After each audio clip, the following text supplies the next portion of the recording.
fish over here. They're either over by the bridge or they're in the hole. You're fishing in the wrong spot. I told you where to cast. This is where the fish are at. You know, I was sponsored. Toad. Man, this one's toad. It was a hog. Oh, it's a fighter. It's a fighter. That thing was a pig. Felt the head shake. Woo! Look at that. Got a good one? Yeah, it looks big like this. Oh man, I can't wait to post this on iFish. You know, Fishman 84 says we have to go around the North Fork, and that guy knows what he's talking about. You know, I caught a couple here yesterday. You should have been here. The fish were running through. Man, you really should have been here on Tuesday. I was killing it. You gotta work on your cast. Hello. Oh yeah. Oh, the body count. Well, we got about 12 in the box. You should have been out here today. It's beautiful. We're killing them. One in the box. 27 fish today. Oh yeah, we got 6 keepers.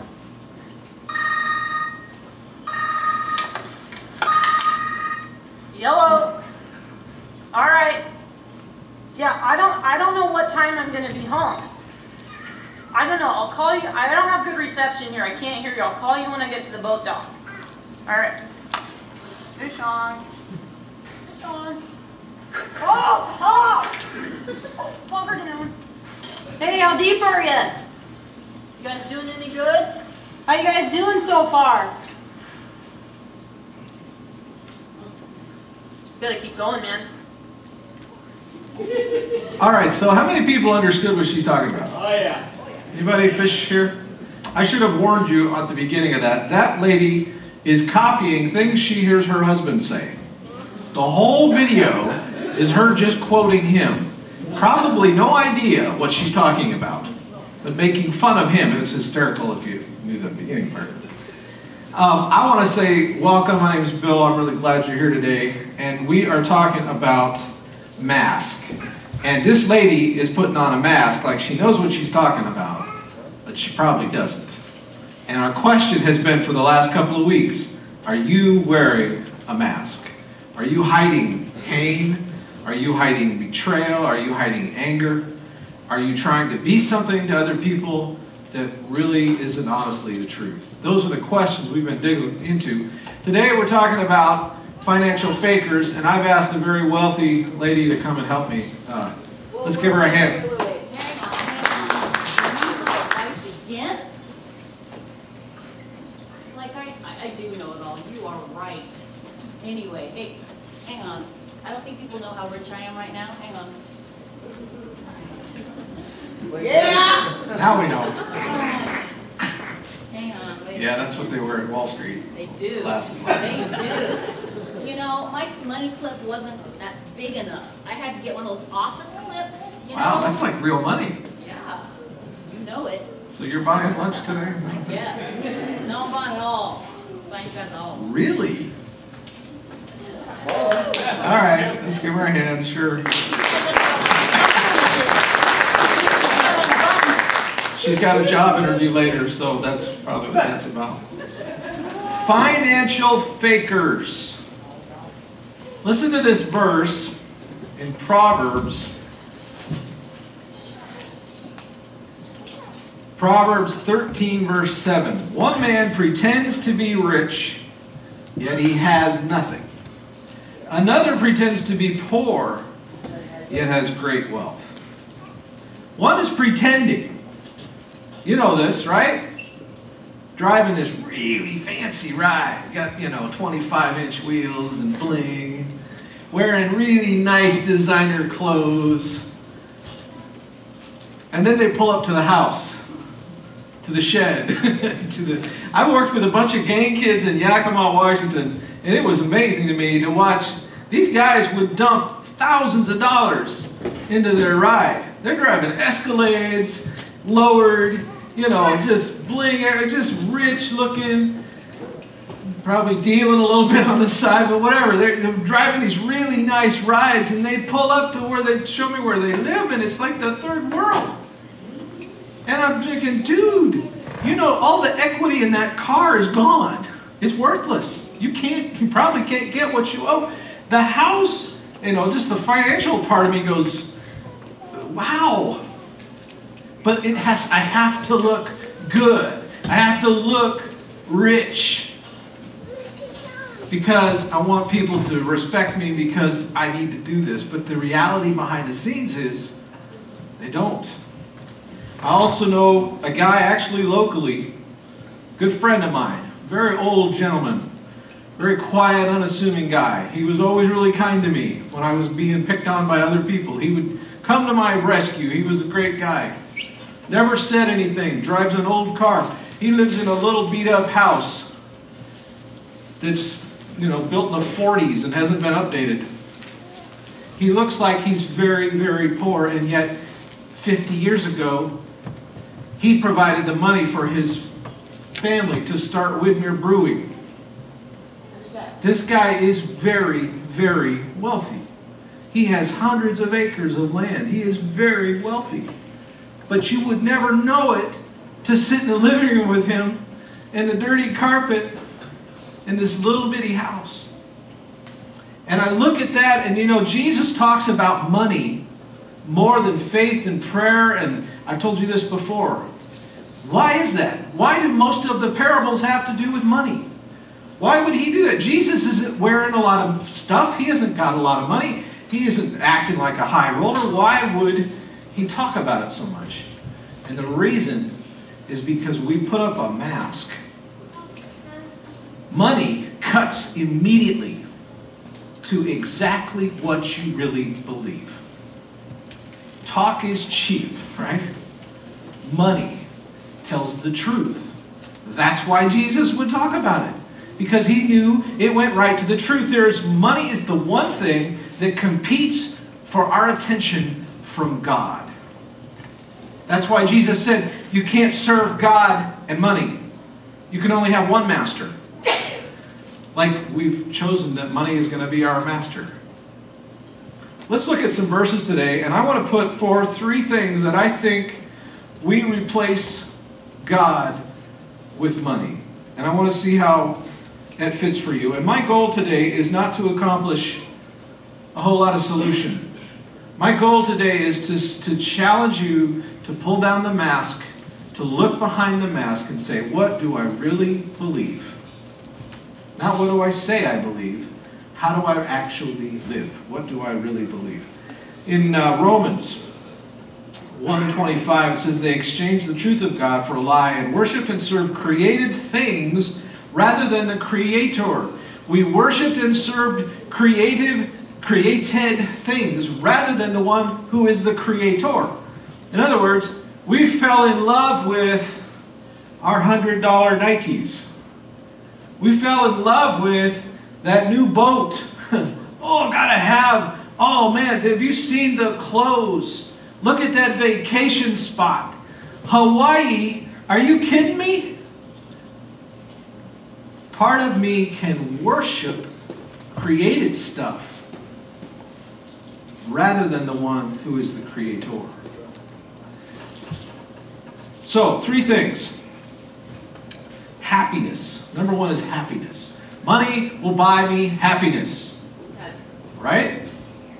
I mean, that seems to be what's on TV. If I just had enough money, I could buy the better stuff. I could pay off my bills, and then I would be happy. I could have a better friends. Whatever it is, I somehow think I will be happy if I just had more. And so we strive and we work and we scrape and we look and we ask and beg because we want a little bit more. And we think that's going to create happiness. In Luke 12, take care and be on your guard against all covetousness, for one's life does not consist in the abundance of his possessions. See, my friend who's very wealthy has learned that lesson. He just didn't want a bunch of stuff. Somebody asked him, why? You could have lived in the biggest house in this county. You could have bought and built, because you own land that looks over the river. You could have. He said, why? I'm in a house that works. I will be content. Really, that's the point. It's not that money is evil or good or bad. God made some people extremely wealthy and He made others not. That's not the point. The point is, who is your God? Is your God in your wallet? Or is your God in heaven? When I decide that, do you see how that affects everything else in life? If my God is in my wallet, then it's all about me and my comfort and my stuff and how I look to other people. If my God holds the heavens in the palm of His hand, if my God owns the cattle on 1,000 hills, then I will be content whatever He provides for me. I told first service, I was talking about my iPad here, and I was making fun of myself a little bit, because if I just had more. I remember when we first started meeting, having church in here, I was using a Bible, and it was fine until the lights went sideways, you know, because the guys are very creative up there, and they do lights and things move, and there'd be times I'd be, you know, I can't see what I'm doing. So I went to God. God, hey, I need an iPad. It's to do your job. You told me to do this, so you better give me an iPad. God just laughed. No, you keep reading the Bible. And then pretty soon Zora helped me out. She let me borrow her. She had a tablet. But I never could figure it out, and I would close it, turn it off, and couldn't turn it back on, and then I had no notes again, and went back to the Bible, and I got frustrated with God. God, you got to give me what I want, because I'm trying to help. I'm trying to do what you want here, God. And I need an iPad. And I had one all picked out, you know, iPad 3 or 5 or whatever the latest one was. And I want this app, and yeah, we can use, God, I could use it for a lot of stuff. The church needs me to do that. And God didn't. And one day, a friend of mine came over, and he said, you know, I'm getting a new iPad. I've got an old one. Would you like to have it? He said, it's an iPad 1. You guys know what that means? Back in the ancient days. It's an iPad 1, and God provided. And you know what? I said, all I needed to do is be able to see my notes in the dark. And I have used it every Sunday since then. And let's give God a hand. Now, does this play the latest games? I'm not kidding. There are no apps. I can't download any apps because they don't work with this old program. In fact, it'll shut down if I use the calculator. But I'm not complaining, because God provided. Now, I could have said, God, I got to fix this. This is important. This is a spiritual decision. And I'm going to the Apple store, and we're going to get a $10,000 iPad. And I could force the issue and tell God how to fix it. And that's the point. Who is God? Am I in charge, or is He in charge? Yes. Amen. So now we live that. It's easy to say that. Do we live that? I've watched people come to me, oh, Pastor, I need money for this or that or whatever. Okay, well, what can we do to help you? We have a benevolence fund. In fact, I think today we're going to take up an offering for that. Maybe not. Anyway, we have a benevolence fund. We want to help people out in need. But I said, let's talk about it. And they'll pull out this phone that's like the size of a television. And they've got full data service and all this stuff. And I'm like, I don't even have that. Data? I mean, I'm having to piggyback off of the store where I'm at. And if it doesn't work, I've got no... Well, we need to talk about your decisions. Back in the 80s, that was last century, I was in high school, and to be cool, you had to have Parachute pants? I know what that is. I'll give you a... Oh no, somebody's wearing parachute pants. I'm sorry, dude. And let me give you a hint. There was no parachute attached. That had nothing to do with it. I don't even know what that meant. But the other thing was she had to have this coat that said members only. Oh, that's members only. That's right. And a beeper, yeah. And I remember thinking, I am not cool because I don't have that stuff. I don't have a beeper. I don't have parachute pants. I scraped it. I got to buy some parachute pants because I got to find significance. And that's the second thing. First, we think money's going to give us happiness, but God has to be my source of happiness. Delight yourself in the Lord, and He will give you the desire of your heart. We have to decide, am I going to find happiness with God or with my wallet? Number two, am I going to find significance with God or because of my money? If I'm wearing the right clothes, I have to drive the right car because I have to be respected. I have to live in the right neighborhood.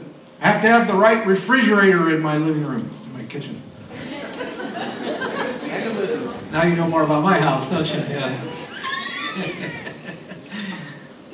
The point is not the stuff. The stuff is not evil. It's just stuff.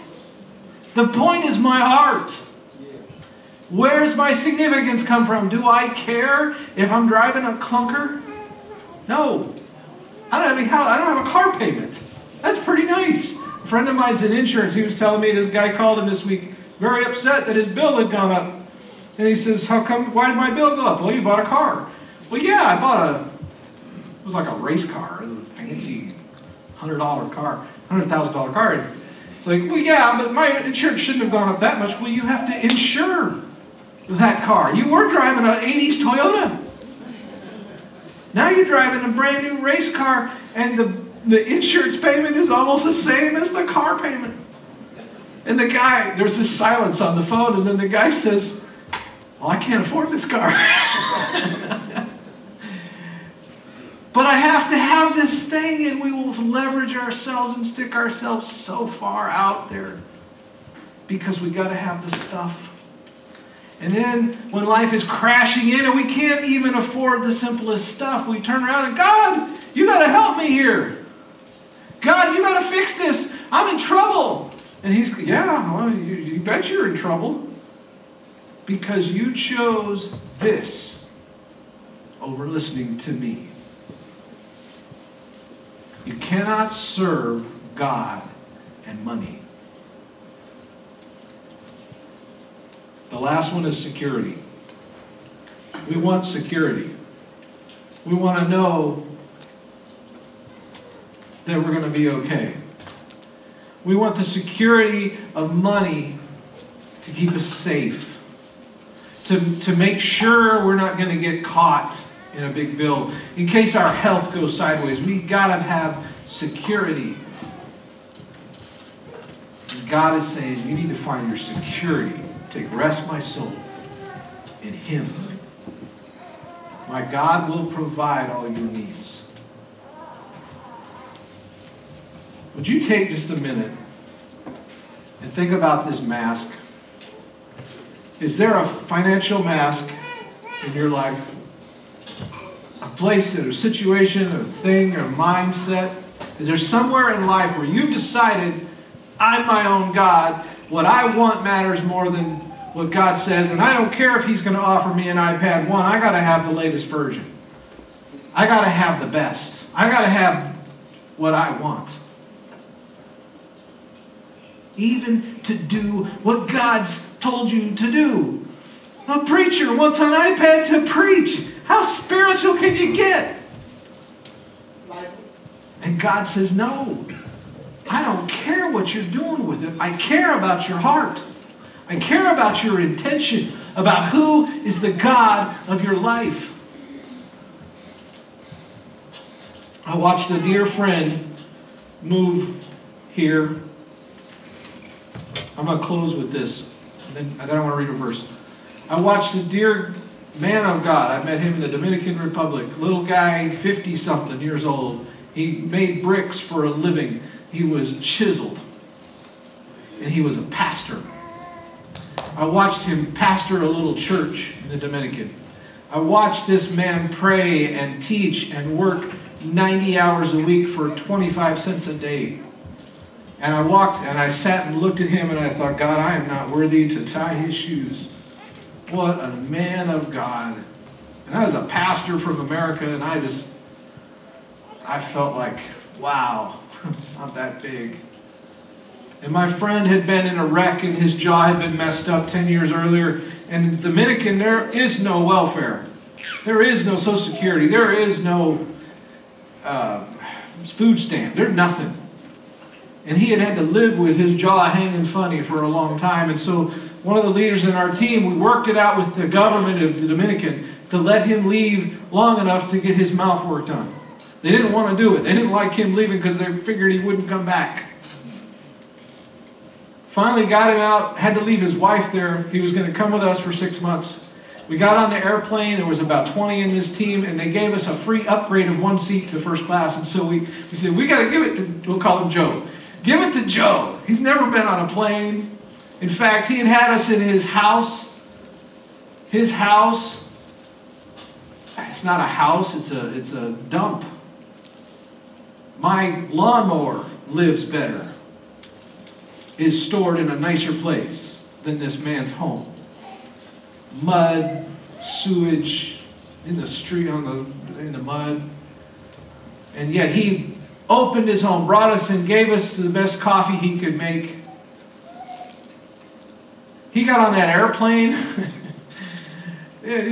first class. This guy's never been anything anywhere, and he's in first class. And he was just in awe. Everything was so amazing. Carpet, everything was amazing.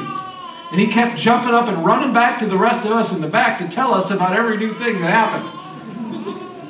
They gave me peanuts. Look. We've had cookies. Look. Did you see out the window? Look. And he kept running back. He was so excited about experiencing a different. We got to the States. They took him to the doctor to start working on his jaw. And in the meantime, he was free and he was wandering around, and he wanted to help. He's a worker, a tough guy, really wanted to help. And so they, well, why don't you mow the grass? So he mows the grass, and they gave him $5.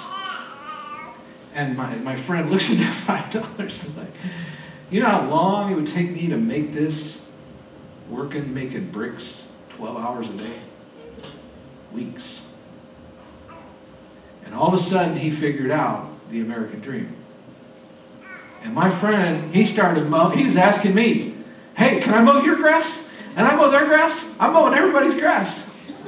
He figured out, he started a business within a few weeks. Mowing grass because he found out how much it paid. And he became, to me as I watched it, kind of shocked and a little bit sad.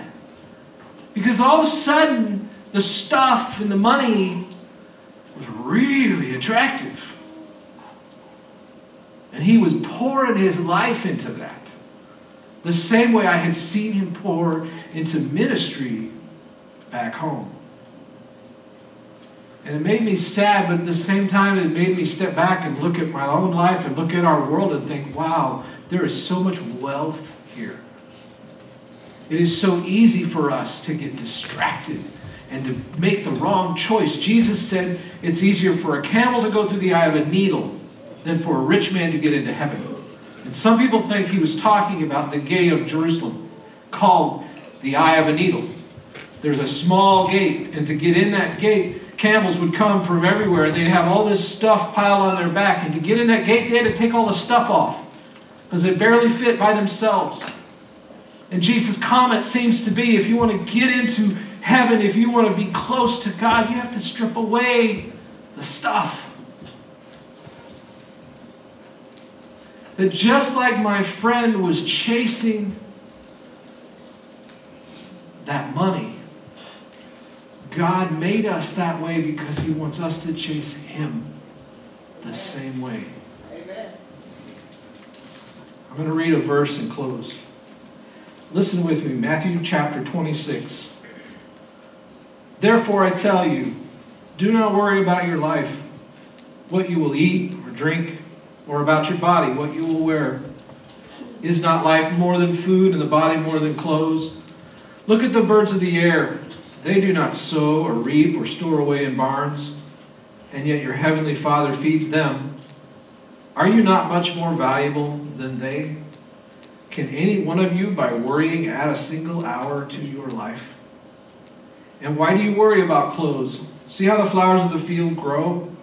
They do not labor or spin, and yet I tell you that not even Solomon in all his splendor was dressed like one of these. If that is how God